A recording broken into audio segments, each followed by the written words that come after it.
recognized as a small city.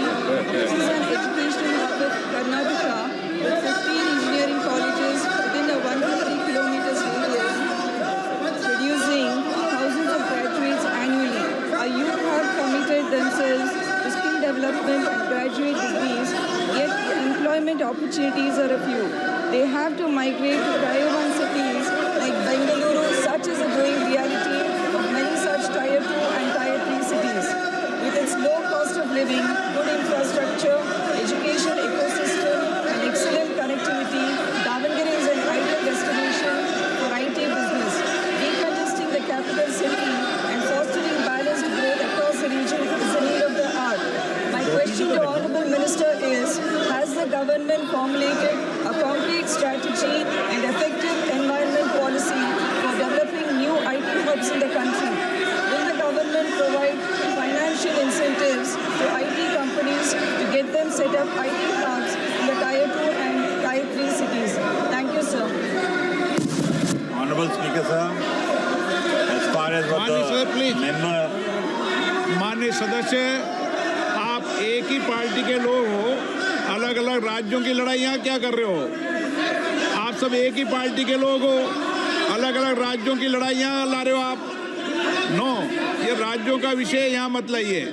आप एक ही party के सदस्य हैं, एक राज्य अलग बोल रहा है, एक राज्य अलग बोल रहा है, ठीक नहीं है। माननीय मंत्री। Respected Speaker, sir, as far as the question raised by the Honourable Member regarding the IT hubs, I would like to inform through you to the member that as far as Davangere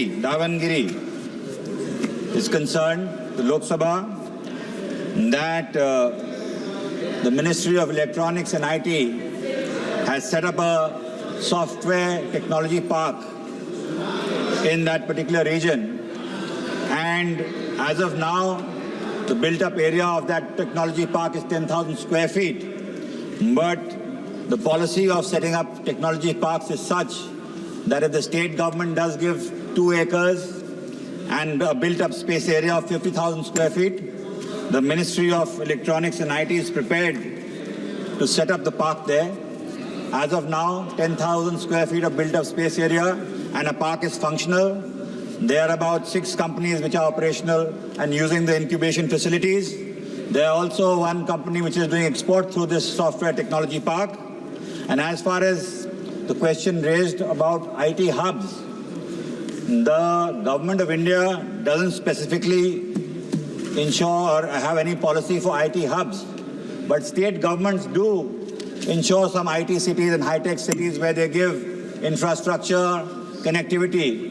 As far as the Government of India is concerned, we have taken up many policies and programs to ensure that India does become more digitally inclined, and I'm happy to state that as far as our country goes, under the leadership of Prime Minister Narendra Modi, there are about 100 crore mobile users and about 70 crore internet users in this country, which is very phenomenal.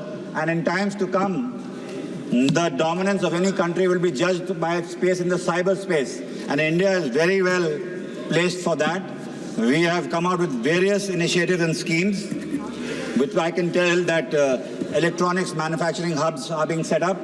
Under the electronic manufacturing hubs, it's a 200-acre land if it's available. A matching grant from the central government will be done, whatever participation the state government does. There are other schemes as well, which I would like to bring to the notice of the member and the House, that the Government of India is championing.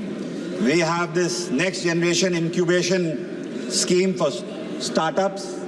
We have the technology incubation and development centers under the TIDE scheme. We have another scheme, Samrid, where we have a grant of 40 lakhs for startups to accelerate their already started work. We have a Genesis scheme, which is an outlay of 490 crores. We have other initiatives in the rural areas, especially the Tier 2 and Tier 3 cities. That is where the focus is, because as of now, the IT sector is more or less concentrated in the 7 metros. We in the government plan to take this initiative to the tier 2 and tier 3 cities. And I can tell you that the STPI parks, which are 65 in number, out of that 57 are in tier 2 and tier 3 cities. And we try to take it further to decongest the already congested IT hubs such as Bangalore, Hyderabad, and other cities that we've seen. And I can assure you that more initiatives will be taken for rural India and their connectivity and setting up IT hubs. Honorable member, supplementary. So my concern is similar to the Smart City program. I would like the minister and the department to have a visionary initiative to attract companies and generate employment, which he already mentioned, but I want him to have some concrete plans and we'll definitely follow it up with the ministry. Thank you, sir.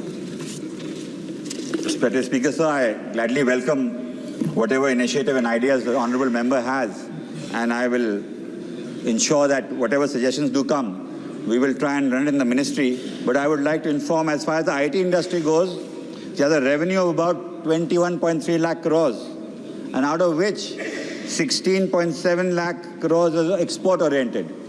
So we can see that the employment also that is generated by this is about 54 lakh people, out of which the member will be especially happy that 36% are women employees.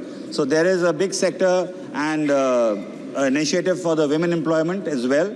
And we plan to, as I have said before, take various initiatives to take the IT industry to tier 2 and tier 3 cities of our country and ensure that every citizen of India gets the benefit of the IT revolution. And India, with a skilled manpower, is very well placed.